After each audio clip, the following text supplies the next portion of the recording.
ন্যায়সঙ্গত যত আন্দোলন আছে আমরা রাজপথে টিকে আছি। আমরা আবারও ডিসিরে বলতে চাই, আপনি পারলে ঠেকায়েন, আপনারেও আমরা চ্যালেঞ্জ দিলাম। আর আপনার যত বাহিনী আছে আইসা আমাদেরকে গ্রেফতার করেন, কতজন আপনি জেলে নেবেন? জেলের পুরা অধিকার আমরা নিয়ে ছাড়তেছেন। এই ডিসি তো হিরো। আমরা বলতে চাই ডিসি আসলে এই সাময়িক সময়ের জন্য হয়তো হিরো হইতে পারবেন।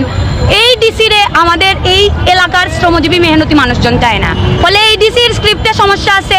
নায়ক হইতে হইলে আপনার স্ক্রিপ্ট পাল্টায় আসেন। স্ক্রিপ্টে যদি স্ক্রিপ্ট অনুযায়ী কাজ করতে হয় তাহলে এই গরিব দুঃখী মেহনতি মানুষের পক্ষে কাজ করেন।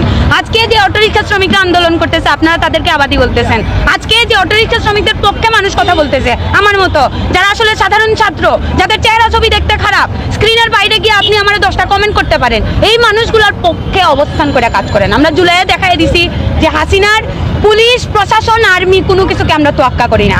আপনি যদি হিরো হইতে আসেন আমাদের কাছে, ওই রকম হিরোইক আপনার ডাটা লাগবে। আপনি যদি হিরো হইতে চান তাহলে আপনার ওই রকম অ্যাক্টিভিটি লাগবে। গরিব মেয়েরা হিরো হওয়া যায় না। হিরো হওয়া যায় তাদের কাছে যাদের বাপ দাদা লন্ডন আমেরিকা থেকে টাকা পাঠায়।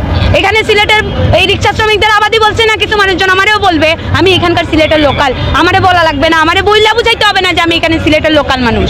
আমার অ্যাক্টিভিটি, আমার কর্মকাণ্ড এই শ্রমজীবী মেহনতি মানুষের পক্ষে আমার কণ্ঠস্বর প্রমাণ করবে আমি সিলেটের বাদী না আবাদী। ফলে যারা এই যে আভিজাত্য দেখান আপনারা সিলেটের বাদী, আপনাদেরকেও আমরা বলতে চাই এই যে বিভাজন তৈরি করছে এক শ্রেণীর গোষ্ঠী আপনাদের মধ্যে, এই বিভাজন বেশি দিন আপনারা টিকায় রাখতে পারবে না। এই আবাদীরা আছে বলে আপনি টিকে থাকতেছেন এই সিলেট শহরে। ফলে এই মেহনতি গরিব দুঃখী মানুষের সাথে ভাই বিট্রে করে না। আর এই যে পুলিশ প্রশাসন যারা আজকে ওই যে রিক্সার ভাড়া ঠিক করে দিয়েছেন, আপনারা দেখেন সিএনজির ভাড়া তাদেরকে ঠিক করতে বলেন। ডিসি 3বার না অক্ষর দিলেও সিএনজির ভাড়া ঠিক করতে পারবে না।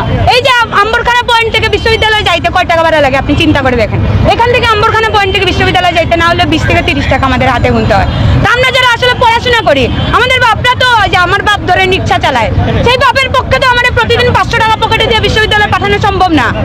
বলে এই যে বাদীরা কিংবা এই যে সিলেটের ডিসি আর পুলিশ, আপনাদের যদি আসলে মুরত থাকে তাহলে পরিবহন সিন্ডিকেট ভাঙেন, বাসের ভাড়া নির্ধারণ করেন, সিলেটে লোকাল বাস দেন, এই সিএনজির গ্রিল লাগাইয়া আমার পকেট থেকে আরো 10 টাকা বেশি নেওয়ার ব্যবস্থা আপনি করে দিয়েন না। নিশ্চয়ই আমরা রাজপথে আছি, রাজপথে থাকবো। ন্যায়সঙ্গত যত আন্দোলন আছে আমরা রাজপথে টিকে আছি। আমরা আবারও ডিসিরে বলতে চাই, আপনি পারলে ঠেকায়েন, আপনারেও আমরা চ্যালেঞ্জ দিলাম। আর আপনার যত বাহিনী আছে আইসা আমাদেরকে গ্রেফতার করেন, কতজন আপনি জেলে নেবেন? জেলের পুরা অধিকার আমরা নিয়ে ছাড়ব।